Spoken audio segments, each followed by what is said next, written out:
나눌 말씀 시편 142편 1절부터 우리 7절까지 말씀 우리 한 절씩 교독하면서 읽도록 하겠습니다. 내가 소리내어 여호와께 부르짖으며 소리내어 여호와께 간구하는도다.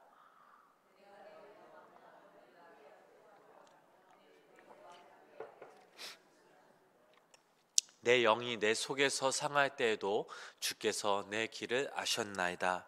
내가 가는 길에 그들이 나를 잡으려고 올무를 숨겼나이다.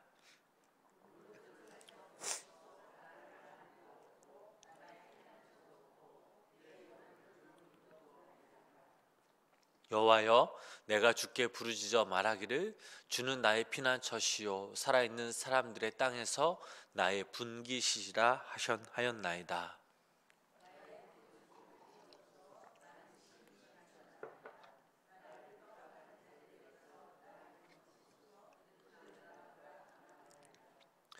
7절 말씀 다시 읽겠습니다. 내 영혼을 옥에서 이끌어내사 주의 이름을 감사하게 하소서. 주께서 나에게 갚아 주시리니 의인들이 나를 두드리라. 아멘. 오늘도 이 새벽 하나님의 크신 은혜와 사랑이 우리 성도님들 삶 가운데 함께 하시기를 주님의 이름으로 간절히 축원합니다. 성경 인물 중에서 가장 억울한 삶을 살았던 사람은 누구일까요? 아마 여러분들 동일하게 아마 요셉이라고 생각하실 겁니다. 요셉은 하나님의 계획으로 애굽의 총리가 되었지만 사실 총리가 되기까지의 삶은 너무나 억울한 그 삶을 살았습니다. 사실 요셉이 스스로 자발해서 즉 애굽의 총리가 될 목적 의식을 갖고 애굽에 온 것이 아닙니다. 형들의 시기와 질투로 인해서 또 타의적으로 애굽의 종으로 팔려온 비천한 사람에 불과했습니다. 일개 종으로 전락한 이 요셉은 하나님과 동행하는 삶을 살기 시작했습니다. 자신에게 맡겨진 일에 최선을 다하자 그의 주인인 이 애굽의 친위대장 보디발은 그에게 집안일을 다 맡기기 이릅니다. 그러나 젊고 잘생긴 그에게 주인 마님의 그 유혹이 시작이 되었고 이 유혹을 거부하자 결국에는 그 부인을 겁탈하려 했다는 그 누명을 쓰고 감옥에 갇히는 그런 죄인의 신분이 됩니다. 여러분 얼마나 억울하겠습니까? 외적인 고통은 몸으로 대신하면 그만이지만 내적인 갈등은 아마 상당했을 것입니다. 아마 보통 사람이라면 분노를 못 이겨 화병으로 죽었을지도 모릅니다. 하나님을 믿고 정직하게 최선을 다해 종으로서 주인의 그 집안을 위해 충성을 다했지만 결국 그에게 돌아온 것은 성범죄란 누명이었습니다. 황당하고 억울했죠. 이런 억울한 경우에 과연 어떻게 해야 할까요? 오늘 본문의 주인공인 다윗 역시 지금 너무나 억울합니다. 이미 우리 성도님들이 잘 알고 계시듯이 다윗은 조국 이스라엘을 위해 하나님의 말씀을 전적으로 신뢰하면서 자신에게 주어진 그 일에 최선을 다했습니다. 그러나 하나님을 멸시하는 이방 나라들과 전쟁에서 승리하면 승리할수록 사울 왕이 그를 향한 시기심이 점점 더 커져가다가 결국에는 이 다윗을 죽이려고 합니다. 자신을 죽이려고 혈안이 된 이 사울의 눈을 피해 다윗은 적국에서 미치 광야로 위장도 해보고 광야 깊숙이 도망을 해보지만 사울의 눈을 피하기에는 너무나도 어렵습니다. 이때 그의 심정이 바로 오늘 본문 말씀에 잘 나타납니다. 우리 본문 1절, 2절 말씀 우리 다시 한번 함께 읽어보도록 하겠습니다. 내가 소리내어 여호와께 부르짖으며 소리내어 여호와께 간구하는도다. 내가 내 원통함을 그의 앞에 토로하며 내 우환을 그의 앞에 진술하는도다. 아멘.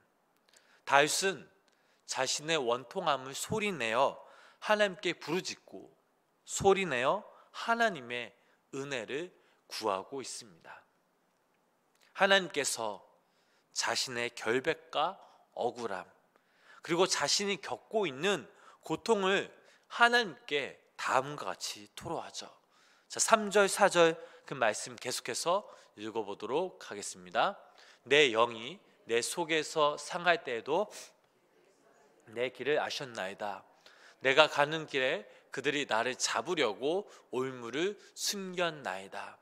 오는 쪽을 살펴보소서. 나를 아는 이도 없고 나의 피난처도 없고 내 영혼을 돌보는 이도 없나이다. 아멘. 그 어느 곳을 가더라도 사울의 보복이 두려워서 다윗을 선뜻 받아주지 않고 또 어쩌면 사울이 다윗을 죽이기 위해 준비한 함정일 수도 있기에 그는 한시도 긴장을 늦출 수가 없었습니다. 이제 주위를 아무리 살펴보아도 피할 곳도 없고 자신을 지켜줄 그 사람도 없었습니다. 목숨이 달린 이런 절대적 위기의 순간이죠. 다윗은 이러한 위기의 순간을 어떻게 넘겼을까요? 본문 5절 말씀 함께 읽어보실까요? 본문 5절 말씀입니다. 여호와여 부르짖어 말하기를 주는 나의 피난처시요 살아있는 사람들의 땅에서 나의 분깃이시라 하였나이다. 아멘. 자신을 죽이려는 이 사울을 피해 안 다녀본 곳이 없을 정도로 도피하다 결국 최종적으로 광야의 한 동굴 깊숙이 들어오게 되었습니다. 이제 이곳마저 발각된다면 그야말로 다윗은 갈 곳이 없습니다. 자기 나름대로의 이 고난을 피하기 위해 애써 보았지만 이제 자신이 할 수 있는 일은 아무것도 없었습니다. 이 절체절명의 그 순간 다윗은 하나님만이 나의 피난처이심을 고백합니다.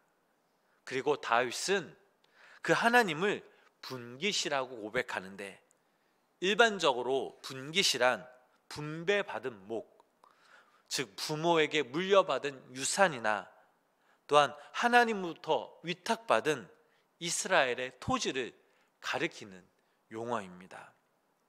따라서 여기에서 다윗이 주가 살아있는 사람들의 땅에서 나의 분깃이라고 한 것은 세상에서 내가 받을 목은 오로지 주님 한 분이라는 뜻으로 해석할 수 있습니다. 즉 세상에 그 어떤 것보다도 주님 한 분을 얻는 것이 바로 최고의 가치임을 지금 다윗은 고백하고 있습니다. 따라서 이 본문 말씀을 표준 새 번역으로 번역하면 다음과 같이 해석합니다. 주님은 나의 피난처, 사람 사는 세상에서 내가 받는 분깃은 주님뿐이라 라는 말씀이죠.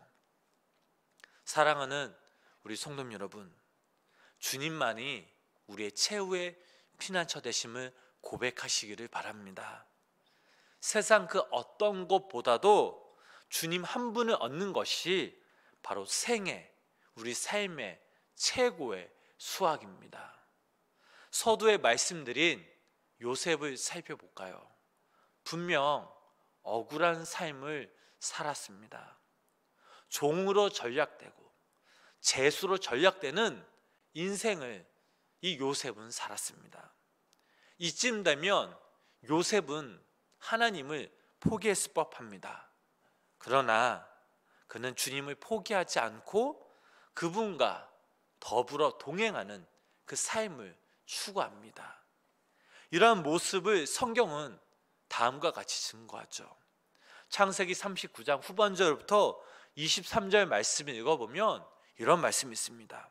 요셉이 옥에 갇혔으나 여호와께서 요셉과 함께 하시고 그에게 인자를 더하사 간수장에게 은혜를 받게 하시매 간수장이 옥중 제수를 다 요셉의 손에 맡김으로 그 재반 사물을 요셉이 처리하고 간수장은 그의 손에 맡긴 것을 무엇이든지 살펴보지 아니하였으니 이는 여호와께서 요셉과 함께 하심이라.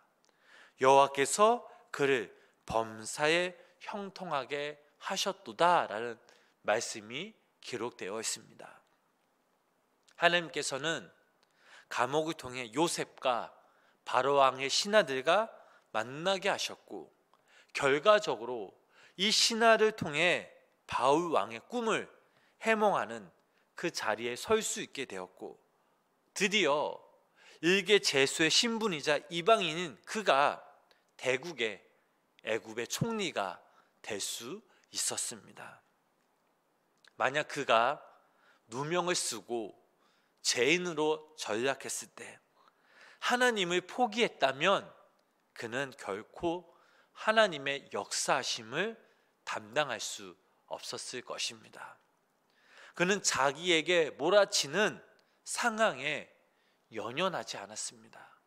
그는 그저 하나님 한 분만을 의지하며 그분과 동행하는 삶을 살았을 때 하나님께서는 하나님의 그때에 그를 들어 올려 주셨습니다.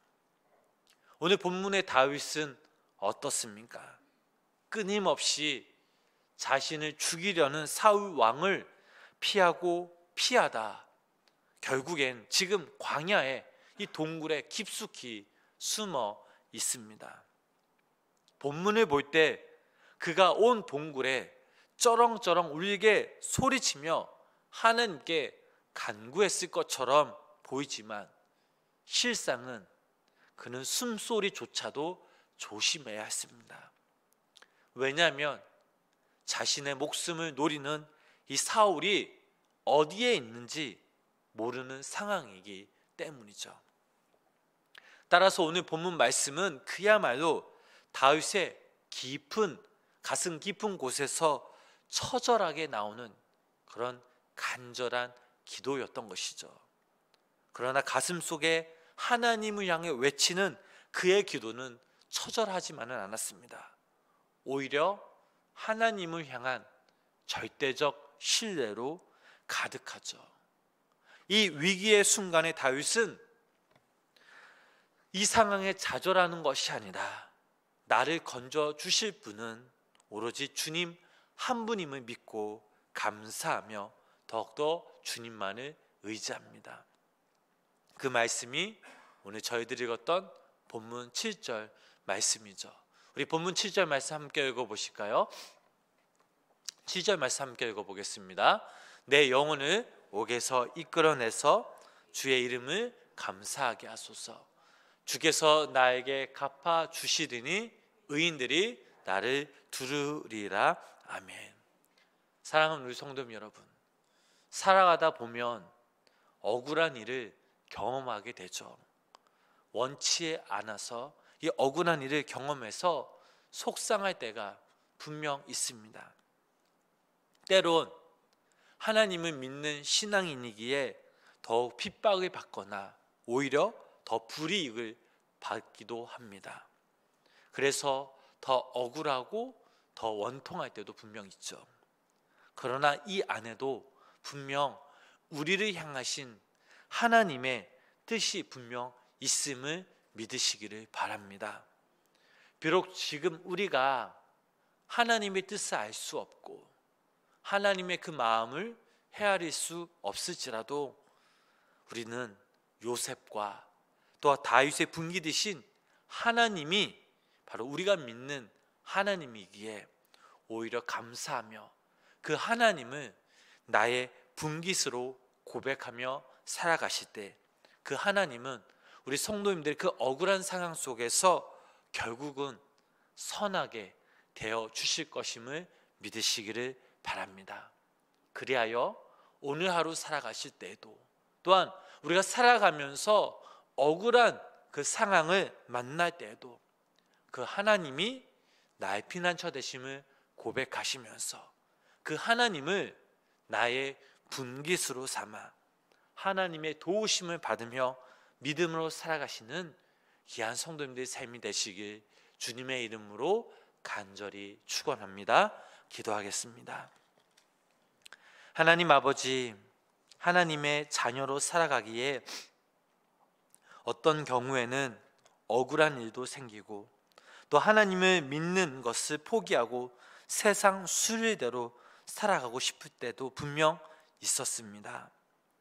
이 위기의 순간에 하나님이 우리의 피난처시오, 내가 받은 몫은 하나님뿐이라는 그 믿음의 고백을 하며 살아가는 귀한 믿음의 성도님의 삶이 되도록 성령님 함께하여 주시옵소서. 그리하여 우리에게 다가오는 그 상황이 위기가 아닌 오히려 하나님과 더욱더 친밀하며 동행하며 살아갈 수 있는 기회로 만들어 주시옵소서. 오늘 하루 우리 성도님들 살아가실 때에 그 하나님을 나의 피난처로, 나의 분깃으로 삼으며 더욱더 하나님을 의지하는 귀한 복된 하루 보내게 하여 주시고, 또한 아버지 하나님, 오늘도 이 새벽 우리의 간절한 기도 제목들을 가지고 주님 앞에 나와 주의 이름을 부르짖으며 기도하며 나아갈 때 하나님, 우리의 마음을 붙잡고 우리의 마음을 위로하여 주시고 우리의 기도에 귀 기울여 주시사 당신의 때에 당신의 방법으로 우리 기도 제목들이 응답받는 놀라운 역사가 우리 삶 가운데 임하게 하여 주시옵소서.